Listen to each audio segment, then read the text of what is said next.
Après les événements sanglants, les deux camps se renvoient la responsabilité. Concernant le bilan, les frères musulmans avancent un chiffre 15 fois plus élevé que les autorités. Mohamed El Beltagui, l'un des leaders politiques de la confrérie, a réclamé la démission du général Al-Sisi.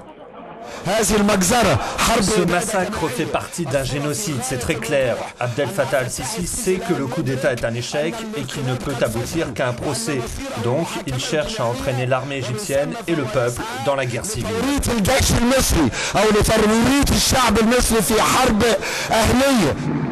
Les militaires au pouvoir accusent les frères musulmans d'avoir provoqué les violences. Selon eux, un tiers des morts sont des policiers.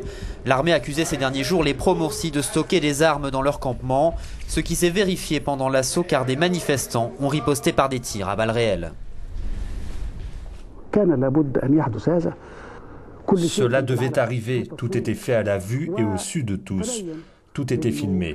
Il s'est avéré qu'il y avait des armes, des munitions. Ce n'était pas uniquement un sit-in dans deux endroits, Al-Narda et Rabat, mais on a senti qu'il y avait une campagne pour semer le désordre.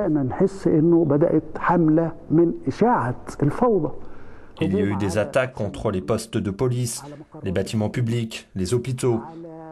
Alors il fallait que l'État intervienne avec une mesure exceptionnelle.